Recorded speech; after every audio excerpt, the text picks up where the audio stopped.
கண்ணியமிக்க சொல்லி எவ்வளோ பெரிய பாக்கியம் இது. உண்மையில ரமதானுடைய கடைசி தராவி, கடைசி நாள் இது. உண்மையில நமக்கு இந்த ரமதானுடைய மதிப்பு மகத்துவம் நமக்கு தெரியாதனால ரமதான் வர்றதை பத்தி நமக்கு அவ்வளவு மகிழ்ச்சியும் இல்லை, போறதை பத்தி அவ்வளவு கவலையும் இல்லை. ஏன்னா ரமதானுடைய அவ்வளவு மகத்துவம் நமக்கு தெரியாது. கண்ணியமிக்க சொல்லி ரமதான் அவ்வளோ மிக மிக உயர்ந்த ஒரு உன்னதமான ஒரு விருந்தாளி. அதை நாம எப்படி வழி அனுப்பி வைக்கிறோம்னு கொஞ்சம் கவலைப்படும். அந்த மாதிரி நம்ம இந்த ரமதானை வழி அனுப்ப வேண்டியவர்களாக இருக்கும். கண்ணியமிக்க சொல்லி அல்ஹம்துலில்லாஹ், அல்லாஹ்வுடைய பெரிய கிருபையில ரமதான்ல நம்ம நிறைய தொழுதோம், ஓதணும், குர்ஆன் ஓதணும், இஸ்திக்ஃபார், திக்ர், தஸ்பீஹ், இஅ்திகாஃப், குர்ஆனுடைய திலாவத் எல்லாமே செஞ்சோம். ஆனா இப்ப நமக்கு மிக முக்கியமான தேவை, உலமாக்கள் சொல்றாங்க, ஒவ்வொரு அமல்களுக்கு பிறகும் நம்ம ரெண்டு விஷயத்தை பத்தி ரொம்ப கவலைப்படும். ஒன்று, அந்த அமல்கள் அல்லாஹ்விடத்துல கபூல் ஆகும். இரண்டாவது, அந்த அமல்கள் முன்னேற்றம் வளர்ச்சி அடையும். உண்மையில இந்த ரெண்டு இருந்தா தான் அந்த அமல்களுடைய முக்கியத்துவமே இருக்கு. இந்த ரெண்டு ஒன்றுன்னு சொன்னாலும் நமக்கு நஷ்டம். அதில் குறிப்பா கபூலியத் இருக்குது, அல்லாஹ் ஏற்றுக்கொள்ளணுங்கிறது இருக்குது. அது சாதாரண விஷயம்.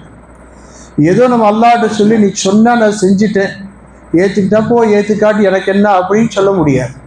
அல்லாஹ்ட்ட நம்ம ஏற்றுக்கொள்ளணும். ஹஸரத் இப்ராஹிம் அலைஹிஸ்ஸலாம் அவங்களுக்கும் இஸ்மாயில் அலைஹிஸ்ஸலாமுக்கும் அல்லாஹ் தஆலா சொன்னா நீங்க காபாவை கட்டுங்கன்னு சொல்லி. அவங்க காபாவை கட்டின பிறகு அவங்க செய்த துஆ, ரப்பனா தகப்பல் மின்னா, யா அல்லாஹ் நீ சொன்ன நாங்கள் செஞ்சிட்டோம், தயவுசெய்து இதை ஏற்றுக்கொள் என்பதாக சொல்லி ஹஸரத் இப்ராஹிம் அலைஹிஸ்ஸலாம் துஆ செஞ்சார். இந்த அமலை யா அல்லாஹ் நீ ஏற்றுக்கொள் என்பதா. அதனால தான் நம்ம பார்க்குறோம், அவங்க அமல்கள்ல கபூலியத் என்பது ரொம்ப அவசியம். ஏற்றுக்கொள்ளப்பட்டது நம்முடைய ஒரு சின்ன ஒரு அமல் அல்லாஹ்விடத்தில் ஏற்றுக்கொள்ளப்பட்ட அது போதுமானது. பெரிய பெரிய அமல்கள் செய்யணுங்கிற அவசியம் இல்லை. ஒரு சின்ன அமல்கள் அல்லாஹ்விடத்தில் மக்பூல் ஆயிருச்சு, கபூல் ஆயிருச்சு, ஏற்றுக்கொள்ளப்பட்டதுன்னு சொன்னா அதை விட ஒரு மனிதனுக்கு கிடைத்த பெரிய பாக்கியம் எதுவுமே இல்லை. அதனால பாருங்க, ஹஜ்ஜு உம்ராவுடைய ஆரம்பத்துல நம்ம நிய்யத் கட்டும் பொழுது என்ன துஆனா, அல்லாஹும்ம இன்னி உரீதுல் ஹஜ்ஜ வல் உம்ரா ஃபயஸ்ஸிர்ஹு லனா வ தகப்பல்ஹு மின்னா. ஹஜ் உம்ராவை நிய்யத் செய்ய, யா அல்லாஹ் இதை லேசா கபூல். அப்ப கபூலியத் என்பது அது எல்லா அமலுக்கும் வேணும். அது ஹஜ் உம்ரா மாதிரி உள்ள மிக உயர்ந்த அமலுக்கும் சரி, சாதாரண அமலுக்கும் சரி, கபூலியத் என்பது கண்டிப்பா அவசியம். கபூலியத் மட்டும் நம்மளோட அமல்ல கிடைச்சிருச்சுன்னு அது போதுமானது. ஹஸரத் இமாம் பெரிய மகான் நாம் கேள்விப்பட்டிருக்கிறோம். அவங்க இறந்த பிறகு ஒருத்தர் அவங்கள கனவுல கண்டாங்க. அவங்கள்ட்ட கேட்டாங்க, அல்லாஹ் உங்களோட எப்படி நடந்து கொண்டான்னு. அப்ப அவங்க சொன்னாங்க, அல்லாஹ் தஆலா என்னுடைய பாவங்களை ஃபுல்லா சொல்ல ஆரம்பிச்சிட்டான். அப்ப நான் நினைச்சேன், நீ அவ்வளவுதான், என் கதி முடிஞ்சிருச்சுன்னு நினைச்சேன். கடைசியில் அல்லாஹ் சொன்னா, சரி போனா போது, உன்ட்ட ஒரு அமல் இருக்குது, அதை நான் ஏத்துக்கிட்டு உன்னை மன்னிச்சு விடுறேன்னு. என்ன அமல் அப்படின்னு சொன்னான். நான் ஒரு தடவை உலகத்துல இருக்கும் பொழுது ஹதீஸ் சொல்லிட்டு இந்த மை தொட்டு தொட்டு, அந்த காலத்துல மை கூடு வச்சிருப்பாங்க, இங்கு பாட்டில், அதுல தொட்டு தொட்டு எழுதுவாங்க. அது மாதிரி தொட்டு தொட்டு எழுதிட்டு இருந்தேன். ஹதீஸ் எழுதிட்டு இருக்கும் பொழுது ஒரு தடவை தொட்டுட்டு எழுதுறதுக்கு யோசிக்கும் பொழுது ஒரு அந்த மையில பேனாவில் உட்காந்து குடிக்க ஆரம்பிச்சு. அந்த ஈக்கி பசியா இருந்துச்சு, தாகம், குடிக்க ஆரம்பிச்சு. நான் எழுதலான்னு யோசிச்சேன். அவர் பார்த்தா அது குடிச்சுக்கிட்டு இருக்குதுன்னு சொல்லி கொஞ்ச நேரம் பொறுத்து அது குடிச்சிட்டு போயிருக்குமேன்னு சொல்லி அது குடிச்சிட்டு போயிடுது. அல்லாஹ் தஆலா சொன்னா, நீ கொஞ்ச நேரம் பொறுத்தே இல்லை, அந்த ஈ குடிக்கட்டுமேன்னு சொல்லி அதனால உன்னை மன்னிச்சு நான் உன்னை சொர்க்கத்துக்கு அனுப்புறேன். சின்ன அமல் சொல்றது. இந்த மாதிரி அல்லாஹ் தஆலா அடியானுடைய ஏதாவது ஒரு சின்ன ஒரு அமலை கபூல் செய்து கொண்டு அது அதை விட பெரிய விஷயம். ஹஸரத் உமர் பாலன்புரி ரஹ்மத்துல்லாஹி அலைஹி நம்ம கேள்விப்பட்டிருப்போம். அவங்க ஒரு தடவை ஹஸரத் ஷேக் ஜக்கரியா ரஹ்மத்துல்லாஹி அலைஹி அவங்களே சந்திக்க போனாங்க. ஷேக் ஜக்கரியா ரஹ்மத்துல்லாஹி அலைஹி அவங்க சாஞ்சு உட்கார்ந்து இருந்தாங்க. ஹஸரத் உமர் பாலன்புரி ரஹ்மத்துல்லாஹி சொன்னாங்க, ஹஸரத் நான் விரும்புறது, ஆசைப்படுறது என்ன அப்படின்னு சொன்னா, என்னுடைய வாழ்க்கையில ஏதாவது ஒரு 2 ரக்காயத்து கபூல் ஆச்சுன்னா ரொம்ப நல்லதே நினைக்கிறேன் அப்படின்னு சொன்னாங்க. அதை கேட்ட உடனே ஹஸரத் ஷேக் ஜக்கரியா ரஹ்மத்துல்லாஹி, ஷேக் ஜக்கரியா ஃபஸாயில் நம்ம படிக்கிறோம்ல, அவங்க எழுதணும், எந்திரிச்சு உக்காந்து, என்ன 2 ரக்காயத்தா? நான் என்ன நினைக்கிறேன், என்னுடைய வாழ்க்கையில ஒரு சஜிதா அல்லாஹ்விடத்தில் நினைக்கிறேன் என்பதாக. கண்ணியமிக்க சோழர்களே, பெரியார்களிடத்துல கபூலியத் என்பது எவ்வளவு மிக முக்கியமானதுன்னு விளங்கி வச்சிருந்தாங்க. இன்னைக்கு நம்முடைய அமல்கள் கபூல் ஆகணும் அப்படிங்கிறத பத்தி நாம கொஞ்சம் கூட சிந்திக்கிறது இல்லை, கவலை இல்லை. நம்ம என்ன நினைச்சிட்டு இருக்கிறோம், நம்ம அமல் செய்யணும், செஞ்சுதான் முடிஞ்சு, அவ்வளவுதான். அல்லாஹ் ஏத்துக்கிட்டா என்ன, ஏத்துக்காட்டி என்னங்கிற நிலையில மனப்பான்மையில நாம் இருக்கிறோம். ஆனா உண்மையில நம்முடைய ஒரு சின்ன அமல் அல்லாஹ்விடத்துல கபூல் ஆயிருச்சுன்னு சொன்னா அதை விட நமக்கு வேறு பெரிய ஒரு பாக்கியம் எதுவும் தேவை. அதனால கபூலியத் என்பது மிக முக்கியமானது. சரி, இந்த கபூலியத் எப்படி கிடைக்கும்? கபூலியத் கிடைக்கிறதுக்காக அல்லாஹ் தஆலா நமக்கு கொடுத்திருக்கிற ஒரே ஒரு விஷயம் என்ன அப்படின்னு சொன்னா இஸ்திக்ஃபார், பாவ மன்னிப்பு கேட்பது. ஒவ்வொரு நல்ல அமல்களுக்கு பிறகும் எவ்வளவு அதிகமாக இஸ்திக்ஃபார் செய்வோமோ அந்த அளவுக்கு அந்த அமல்கள் கபூல் ஆகும். ஹஸரத் அலி ரலியல்லாஹு தஆலா அன்ஹு சொல்றாங்க, இஸ்திக்ஃபாரை கொண்டு கபூலியத்துடைய கதவுகள் திறக்கப்படும், ஷுக்ர் செய்வதை கொண்டு, நன்றி பாராட்டுவதை கொண்டு முன்னேற்றம் வளர்ச்சியுடைய கதவுகள் திறக்கப்படும் என்பதாக அலி ரலியல்லாஹு அன்ஹு சொல்றாங்க. அப்ப நம்முடைய அமல்கள்ல முன்னேற்றம் வளர்ச்சி என்பது ஷுக்ர் செய்வது, நன்றி பாராட்டுவது. அல்லாஹ் குர்ஆன்ல தெளிவா சொல்லியிருக்கிறான், நன்றி பாராட்டினா அதிகப்படுத்துறேன் அல்லாஹ் சொல்லியிருக்கிறான். அப்ப ஷுக்ர் செய்வதை கொண்டு, நன்றி பாராட்டுவதை கொண்டு முன்னேற்றம் வளர்ச்சி கிடைக்கும். இஸ்திக்ஃபார் செய்யறதை கொண்டு அல்லாஹ் தஆலா கபூலியத் அல்லாஹ் கொடுக்குறா அப்படின்னு சொல்றாங்க. நம்ம இஸ்திக்ஃபார் அதிகமாக செய்யணும், பாவ மன்னிப்பு அல்லாஹ்ட்ட அதிகமாக கேட்கணும், ஒவ்வொரு நல்ல அமல்களுக்கு பெறும். பொதுவாக நம்முடைய மனப்பான்மை என்ன தெரியுங்களா, இஸ்திக்ஃபார் தௌபா எப்ப தெரியுமா, பாவம் செஞ்சுட்டா செய்யறதுன்னு நினைச்சிட்டு. ஒரு மனுஷன் பாவம் செஞ்சுட்டா இஸ்திக்ஃபார் செய்யணும். இஸ்திக்ஃபார் யாருன்னா அவனுக்கா, ஆனா இஸ்திக்ஃபார் அவங்களுக்காக இல்லை, இஸ்திக்ஃபார் நல்ல அமல் செஞ்சவங்களுக்காக. நல்ல அமல்கள் செய்த பிறகு நம்ம எவ்வளவு இஸ்திக்ஃபார் செய்யறோமோ அந்த அளவுக்கு அமல்கள் கபூல் ஆகும். ஹஸரத் இல்யாஸ் ரஹ்மத்துல்லாஹி அலைஹி காலத்துல ஒரு பெரிய ஒரு ஆலிம் இருந்தாங்க, ஹஸரத் மௌலானா மன்சூர் நுஅமானி ரஹ்மத்துல்லாஹி அலைஹி. அவங்கள்ட்ட ஒரு தடவை இல்யாஸ் ரஹ்மத்துல்லாஹி அலைஹி கேட்டாங்க. ஒரு தடவை ஹஸரத் அபூபக்கர் சித்திக் ரலியல்லாஹு அன்ஹு நபி ஸல்லல்லாஹு அலைஹி வஸல்லம் போய் கேட்குறாங்க, நபியே எனக்கு ஏதாச்சும் ஒரு துஆ கற்றுக் கொடுங்கன்னு. அப்ப நபி ஸல்லல்லாஹு அலைஹி வஸல்லம் ஹஸரத் அபூபக்கர் சித்திக் ரலியல்லாஹு அன்ஹுக்கு துஆ கற்று தராங்க. நீங்க தொழுகை உடைய கடைசியில சலாம் கொடுக்கறதுக்கு முன்னாடி துஆ ஓதுங்க, அல்லாஹும்ம இன்னி ظلمت நஃப்ஸி ظلمًا கஸீரா. யா அல்லாஹ், நான் ரொம்ப அதிகமாக என்னுடைய நஃப்ஸின் மீது பாவங்கள் செஞ்சுட்டேன், அநீதம் செய்துட்டேன். உன்னை தவிர மன்னிக்க கூடியவங்க யாருமே இல்லை, நீ தான் என்னை மன்னிக்க கூடியவன், யா அல்லாஹ் என்னை மன்னிச்சிரு அப்படிங்கிற துஆ ஓதுன்னு சொல்லி யாருங்க, நபி ஸல்லல்லாஹு அலைஹி வஸல்லம் கற்றுத்தராங்க. யாருக்கு? அபூபக்கர் ரலியல்லாஹு அன்ஹு. நாம கொஞ்சம் யோசிச்சு பார்க்கலாம். இப்போ நம்மள்ட்ட ஒருத்தர் எனக்கு ஏதாச்சும் ஒரு துஆ சொல்லி கொடுங்கன்னு சொல்றாரு. நான் அவர்கிட்ட சொல்றேன், நீங்க அல்லாஹ்ட்ட இஸ்திக்ஃபார் செய்யுங்க, பாவ மன்னிப்பு கேளுங்க அப்படின்னு சொன்னா அவர் என்ன நினைப்பாருங்க, நான் என்ன பாவம் செஞ்சுட்டா இருக்கிறேன், எனக்கு போய் பாவ மன்னிப்பு கேளுங்கன்னு சொல்றீங்க. ஆனா இந்த துஆவை உம்மத்திலேயே யாருங்க, நபி ஸல்லல்லாஹு அலைஹி வஸல்லம் அவங்களுக்கு பிறகு சிறந்தவங்கன்னு சொன்னா ஹஸரத் அபூபக்கர் ரலியல்லாஹு அன்ஹு. அவங்களுக்கு நபி ஸல்லல்லாஹு அலைஹி வஸல்லம் கற்றுத்தராங்க. என்னங்க, தொழுகையுடைய கடைசியில இந்த துஆவை ஓதுங்கன்னு சொல்லி. ஹஸரத் இல்யாஸ் ரஹ்மத்துல்லாஹி அலைஹி மன்சூர் நுஅமானி ரஹ்மத்துல்லாஹி கேட்டாங்க, ஏங்க உண்மையில இந்த துஆ யார் ஓதணும் தெரியுமா? யா அல்லாஹ் பாவத்தை மன்னிச்சிருன்னு சொல்லி யார் ஓதணும்னா, யார் பாங்கு சத்தம் கேட்டு தொழுகைக்கு வரலையோ அவங்க சொல்லணும், யா அல்லாஹ் என் பாவத்தை மன்னிச்சிருன்னு சொல்லி. ஆனா நபி ஸல்லல்லாஹு அலைஹி வஸல்லம் கற்றுக் கொடுத்தது யாருக்காக அப்படின்னு சொன்னா, ஒருத்தர் பாங்கு சத்தத்தை கேட்டு தன்னுடைய மனைவி மக்களை விட்டுட்டு, வியாபாரத்தை விட்டுட்டு, தொழிலை விட்டுட்டு, நண்பர்களை விட்டுட்டு, உலகத்தினுடைய அதிமுக்கியமான வேலைகள் எல்லாம் விட்டுட்டு ஒருத்தர் தொழுகைக்கு வராரு. தொழுது ஆரம்பம் மட்டும் இல்லை, தொழுது முடிச்சுட்டார். இப்ப வெறும் சலாம் கொடுக்கறது மட்டும் வேலை. அப்ப அவர் சொல்றாரு, யா அல்லாஹ் என் பாவத்தை மன்னிச்சிரு அப்படின்னு சொல்லி. அப்ப இல்யாஸ் ரஹ்மத்துல்லாஹி அலைஹி கேட்டாங்க அவங்கள்ட்ட, இது உண்மையில அவங்களுடைய துஆ, தொழுகைக்கு வராதவங்க. ஆனா நபி ஸல்லல்லாஹு அலைஹி வஸல்லம் கற்றுக் கொடுத்தது யாருக்குன்னா, தொழுகைக்கு தொழுது முடிச்சு பாவ மன்னிப்பு கடைசியில அவங்களுக்கு சொல்றாங்க, யா அல்லாஹ் பாவத்தை மன்னிச்சிருன்னு சொல்லி. ஏன் நபி ஸல்லல்லாஹு அலைஹி வஸல்லம் இந்த துஆவை அபூபக்கர் எனக்கு கற்றுக் கொடுத்தாங்கன்னு கேட்டாங்க. புரியுதுங்களா? அப்ப அந்த மன்சூர் நுஅமானி ரஹ்மத்துல்லாஹி அலைஹி அவங்க பெரியார் அவங்க சொன்னாங்க, எனக்கு தெரியல ஹசரத், நீங்களே சொல்லுங்க அப்படின்னா. அப்போ ஹசரத் இல்யாஸ் ரஹ்மத்துல்லாஹி அலைஹி சொன்னாங்க, ஒவ்வொரு நல்ல அமல்களுக்கு பிறகும் இஸ்திக்ஃபார் செய்வது அல்லாஹுக்கு ரொம்ப பிரியமானது.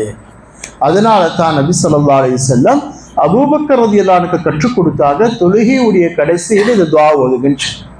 ஹதீஸ்ல நபி ஸல்லல்லாஹு அலைஹி வஸல்லம் வந்திருக்குது, ஒவ்வொரு ஃபர்லு தொழுகைக்கு பிறகும் சலாம் கொடுத்த உடனே நபி ஸல்லல்லாஹு அலைஹி வஸல்லம் அஸ்தக்ஃபிருல்லாஹ் அஸ்தக்ஃபிருல்லாஹ் அஸ்தக்ஃபிருல்லாஹ் ஓதுவாங்க.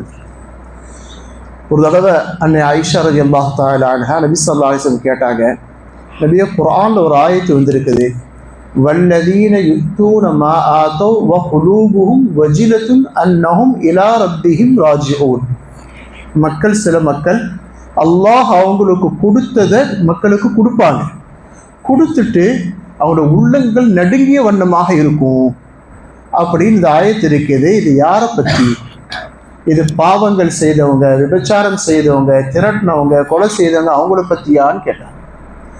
அப்போ அருமை நபி ஸல்லல்லாஹு அலைஹி வஸல்லம் ஆயிஷா ரலியல்லாஹு அன்ஹா சொன்னாங்க, ஓ பின்தி சித்தியக்கே, சித்தியக்குடைய மகளே, இது அவங்கள பற்றி இல்லை, யார் நல்ல அமல்கள் செய்கிறாங்களோ அவங்கள பற்றி இந்த ஆயத்தில் சொல்லப்பட்டிருக்குது. நல்ல அமல்கள் செய்த பிறகும் அவங்க உள்ளங்கள் நடுங்கிய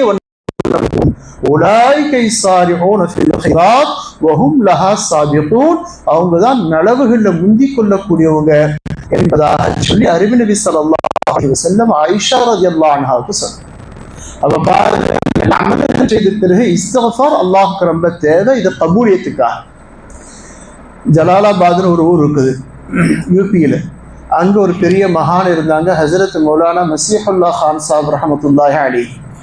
அவங்க ஒரு தடவை தன் சீடர்கள்ட்ட சொன்னாங்க, நல்ல அமல்கள் செய்த பிறகும் கூட அல்லாஹ் கோபம் அடைகிறான், பாவங்கள் செய்த பிறகும் கூட அல்லாஹ் மகிழ்ச்சி அடைகிறான்னு சொன்னாங்க. ஒரு மனிதர் நல்ல அமல் செய்த பிறகும் கூட அல்லாஹ் கோபம் அடைகிறான். ஆனா ஒரு மனிதர் பாவம் செய்யறாரு பிறகும் அல்லாஹ் மகிழ்ச்சி அடைகிறான் எப்பொழுதுன்னு கேட்டார். சொல்லிட்டு சொன்னாரு, எப்ப ஒரு மனிதர் நல்ல அமல் செய்த பிறகு பெருமை அடிக்கிறாரோ அல்லாஹ் கோபம் அடைகிறான். பாவம் செய்த பிறகு எப்ப அவரு இஸ்திக்ஃபார் செய்யறாரோ, தௌபா செய்யறாரோ அல்லாஹ் மகிழ்ச்சி அடைகிறான் அப்படின்னு சொல்லிட்டு அவங்க சொன்னாங்க, ஏங்க ஒரு மனிதர் பாவம் செய்த பிறகு, ஒரு மனிதர் நல்ல அமல் செய்த பிறகு பெருமை அடிச்சாவே அல்லாஹ் கோபப்படுறானா, ஒரு மனிதர் பாவம் செய்த பிறகு பெருமை அடிச்சான், நான் அப்படி பாவம் செஞ்சுட்டேன் இப்படி பாவம் செஞ்சுட்டேன்னு பெருமை அடிச்சா அல்லாஹ் இன்னும் ரொம்ப அதிகமாக கோபம் அடைகிறான்.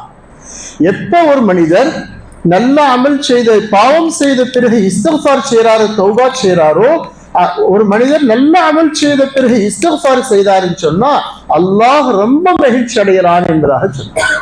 உண்மையில நல்ல அமல்களுக்கு பிறகு இஸ்திக்ஃபார், பாவ மன்னிப்புங்கிறது அல்லாஹுக்கு ரொம்ப பிடித்தமானது, ரொம்ப அவசியமானது. அதனால நம்முடைய இப்ப நாம செய்ய வேண்டிய என்ன வேலை அப்படின்னு சொன்னா, கடைசி சமயத்துல நாம இப்ப அதிகமாக இஸ்திக்ஃபார் செய்யும், அல்லாஹ்ட்ட நம்முடைய அமல்கள் கபூல் ஆகிறதுக்கு நம்ம அல்லாஹ்ட்ட துஆ செய்யும். எப்படியாவது அமல்கள் கபூல் ஆகணுமே அப்படின்னு சொல்லி அல்லாஹ்ட்ட நம்ம துஆ செய்யும். சரி, எதுக்காக இஸ்திக்ஃபார்?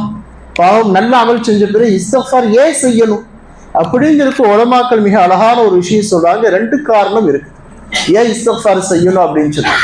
ஒண்ணு, நம்முடைய உள்ளத்துல பெருமை வந்துடக்கூடாது. ஏன்னா ஷைத்தான் இருக்கிறானே, ஒரு மனிதனை அமல் செய்ய வச்சிருவோம், அமல் செஞ்ச பிறகு அந்த அமல் மீது பெருமை அடைய வச்சு அந்த அமலை வீணாக்கிடும். இதுதான் ஷைத்தானுடைய சூழ்ச்சி. நல்லா அமல் செய்வோம், நல்லா செய்ப்பா, இரவு முழுவதும் இபாதத் செய், கடைசியில் என்ன செய்வாங்க, ஷைத்தான் பெருமையை உண்டாக்கி அந்த அமலை வீணாக்கிடுவான்.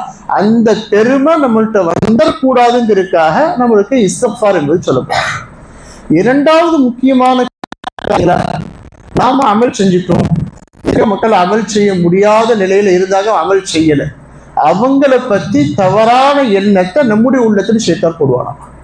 பாரு, நான் இப்படி செஞ்சுட்டேன் அப்படி செஞ்சுட்டேன், அந்த ஆளு பாரு நல்லா தானே இருந்தாரு, சும்மா தானே இருந்தாரு, வந்திருக்க வேண்டியதானே, அவர் பாரு நோன்பு வைக்கல, இவர் பாரு தராவி தொழுகல, அவர் பாரு விக்ரி செய்யல, இவர் என்று மற்றவங்களை பற்றியுள்ள குறைகளை நம்முடைய உள்ளத்துல உண்டாக்கி, அவரை பற்றி உள்ள தவறான எண்ணத்தை நம்ம உள்ளத்துல உண்டாக்கி நம்ம அமலை வீணாக்கிடுவாங்க.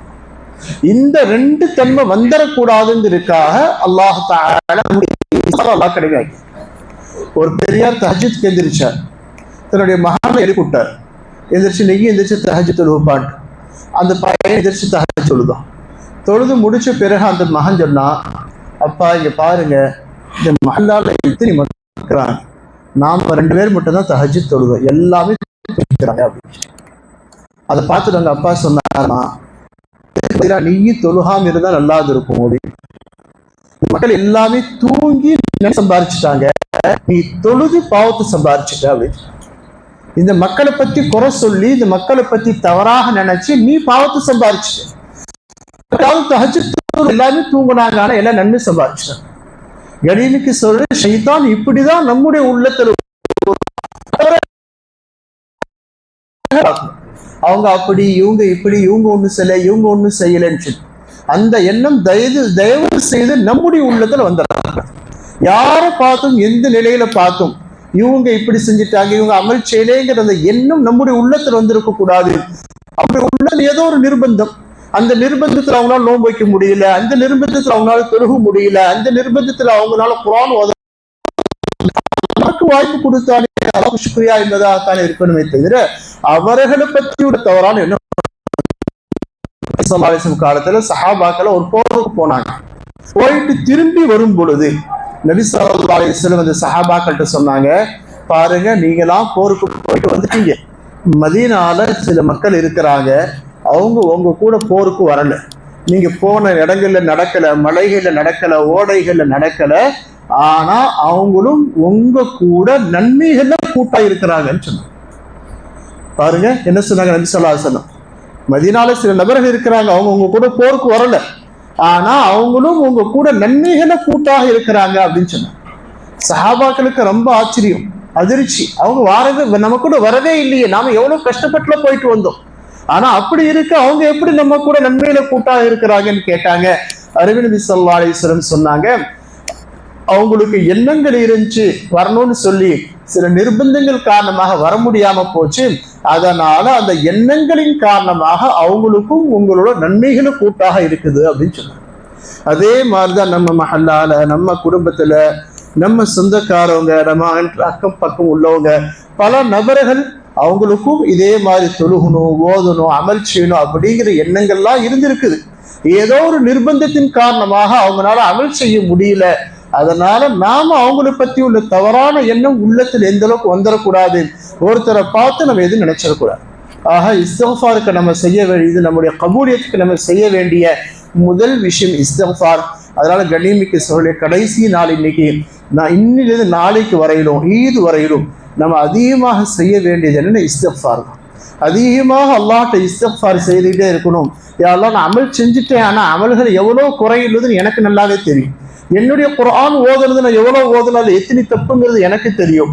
நான் எப்படி தொழுதேங்கிறது எனக்கு தெரியும்.